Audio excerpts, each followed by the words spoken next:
રાજ્યકક્ષાના મંત્રી ઈશ્વરસિંહ પટેલના ભાઈ વલ્લભ પટેલે કોંગ્રેસમાંથી પરિવારના 5 સભ્યો સાથે ઉમેદવારી નોંધાવતા ઈશ્વરસિંહ પટેલે તેમના પર આકરા પ્રહારો કર્યા।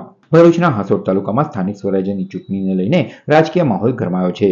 રાજ્યકક્ષાના મંત્રી ઈશ્વરસિંહ પટેલે તેમના જ ભાઈ વલ્લભ પટેલ પર તીખા પ્રહારો કરતા પરિવારવાદનો મુદ્દો ઉઠાવ્યો છે। વલ્લભ પટેલ તથા તેમના પરિવારના કુલ 5 સભ્યોએ સ્થાનિક સ્વરાજ્ય સંસ્થાની ચૂંટણીમાં ઉમેદવારી નોંધાવી છે। આ મુદ્દે ઈશ્વરસિંહ પટેલે આક્ષેપ કર્યો છે કે વલ્લભદાસ પોતે હાસોટનો રાજા હોય એમ પત્ની, પુત્રી, પુત્રવધુ અને પુત્ર પાસે પણ ફોર્મ ભરાવ્યા છે। તેમણે વધુમાં કોંગ્રેસ પર પણ નિશાન સાધતા જણાવ્યું કે કોંગ્રેસ પાસે ઉમેદવારો જ ન હતા, તેથી એક જ પરિવારના સભ્યોને મેદાનમાં ઉતારવામાં આવ્યા છે। ઈશ્વર પટેલે પોતાના ભાઈના કામકાજ પર પણ સવાલ ઉઠાવતા કહ્યું કે વલ્લભદાસે હાસોટમાં એક પણ કામ કર્યું હોય તો બતાવે, હું રાજનીતિ છોડી દઈશ। સાથે તેમણે દાવો કર્યો કે વલ્લભદાસ ભાજપમાં જોડાવા માટે ઉત્સુક હતા, પરંતુ વ્યક્તિગત લાલસાના કારણે તે શક્ય બન્યું નહીં। જે પ્રકારે વલ્લભદાસ સત્તા માટે જે કંઈ કરી રહ્યો છે પોતાનો ઉમેદવાર મળતા નથી। ઘરના 5 એ એની વાઈફ, એનો દીકરો, એના દીકરાની વહુ, એની દીકરી, આ બધાની પાસેથી ફોર્મ ભરાવીને પોતે જાણે કે આખા હાથું તાલુકો ગદ્દે કરવા લાગી ગયો હોય, એના બાપની દિલકતો એક આખું વિસ્તારની અંદર બસ એના સિવાય કોઈ નહીં, બસ એ ચાલે। બીજું એમ કહું કે પણ ઉમેદવાર ન મળવાને કારણે ઘરવાળા ફોર્મ ભરવા બેઠા। એને પણ એવું લાગ્યું હતું કે ભાઈ આ ચૂંટણી મારાથી આ બધા હારી જવાશે। એ ભારતીય પાર્ટીમાં આવવા માટે તત્પર થયો હતો, પરંતુ એની લાલસા હતી એ ન થવાને કારણે એ આવતા રિજનલ મિત્રો આપ સૌને એટલા માટે કહેવું છું કે આપણે આપણા ગામમાં બધા મિત્રોને કહેવાનું કે તમને કોંગ્રેસમાં તમારી હાજર રહીને તો ભાજપમાં આવવા તૈયાર છે, તો તમને મૂકી નહીં હોય, તમે પૂછવાનું પણ નથી, કહેજો ભાઈ બધાને। તો આ મામલે વલ્લભ પટેલે પ્રતિક્રિયા આપતા જણાવ્યું કે ભાજપના મંત્રીએ પણ પોતાના પરિવારના સભ્યોને ટિકિટ આપી છે, તો હવે ભાજપનો નિયમ ક્યાં ગયો? તેમણે ભાજપ પર દ્વિધા નીતિ અપનાવવાનો આરોપ લગાવ્યો હતો। વલ્લભ પટેલે વધુમાં ગંભીર આક્ષેપ કરતા કહ્યું કે કોંગ્રેસમાંથી ઉમેદવારી કરવા ઈચ્છુક આગેવાનોને સરકારી એજન્સીઓનો દુરુપયોગ કરી ધમકાવવામાં આવ્યા છે। તેમણે દાવો કર્યો કે મને ભાજપમાં જોડાવા માટે પહેલા લાલચ આપવામાં આવી અને પછી પોલીસ કેસની ધમકી આપી હેરાનગતિ કરવામાં આવી હતી।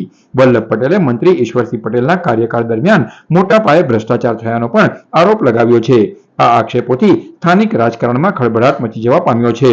વાણી સ્વતંત્રતા જે એમણે જે વાણી વિલાસ કર્યો છે એના સમર્થનમાં હું કહું છું કે ભાજપના એજન્ડાની અંદર ધારાસભ્યના બ્લડ રિલેશનવાળા જેવા કે ભાઈ, ભત્રીજા, મામા, ફોઈના, કાકા, દીકરાના, એમણે પણ એમાં 5-6 જે સગા સંબંધીના છે એ ઉમેદવાર કરાવેલા છે। બીજો મુદ્દો કે એમને ઉમેદવાર ન મળતા હતા તો સગા સંબંધીને દબાણ કરી ધાક ધમકી આપી ઉમેદવારી કરવા માટે, કારણ કે એમની મિનિસ્ટ્રીની અંદર એમની ઇફેક્ટ પડે કે ભાઈ મિનિસ્ટરને અહીંયા ઉમેદવાર નથી મળતા, તો ઢાક ધમકી આપી ઉમેદવારો નારાજ હોવા છતાં પણ એમને ઉમેદવારી કરાવેલી છે।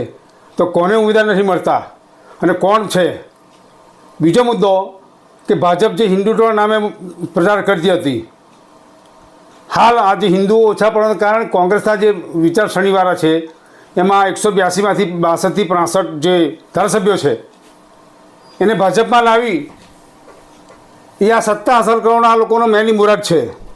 ભારતીય જનતા પાર્ટીના આઈબી રિપોર્ટની અંદર કે હાંસોટ તાલુકા પંચાયતની સીટ ભાજપમાંથી કોંગ્રેસ કબજે કરી રહી છે। જિલ્લા પંચાયતની 2 સીટ અને તાલુકા પંચાયતની 16 સીટ આઈબી રિપોર્ટના આધારે એ લોકોએ જાણ્યું। એટલે મારા ઉપર જે થયેલા જે મંત્રીએ મારા ઉપર જે બંદૂકના કેસ ખોટા કરેલા, એપીએમસીના ખોટા કેસ કરેલા, 302ના જે મારા પર કેસ છે, અને એ ધારાસભ્ય મંત્રીના સહકાર મંત્રીના હોવા માટે મારી ઉપર જે એપીએમસીના ખોટા કેસ દાખલ કરેલા, બંદૂકના જે ખોટા કેસ દાખલ કરેલા, એ ખોટા કેસ કરી અને મને જે એના જે કેસના આધારે સરકારની એજન્સીઓ મને બોલાવીને ધાક ધમકી આપે છે કે ભાઈ તમે ભાજપમાં આવતા રહો, અન્યથા તમારી પર જે કેસ થયેલા છે તેની પર તમારે સજા થશે। તેમ છતાં મેં ના પાડતા મને પ્રલોભન આપ્યો કે ભાઈ તમને પ્રદેશ કક્ષાએ કોઈ બી બોર્ડ નિગમમાં સમાવેશ કરીશું અને તમારો જે અગરબંધ છે, તમારો જે ખેતી જે નિષ્ફળ છે એવી રીતે તમારે અને તમારો છોકરો ભાજપમાં આવી જશે, એને અમે સત્તા આપીશું, પ્રમુખ બનાવીશું, એવી લાલસા આપી।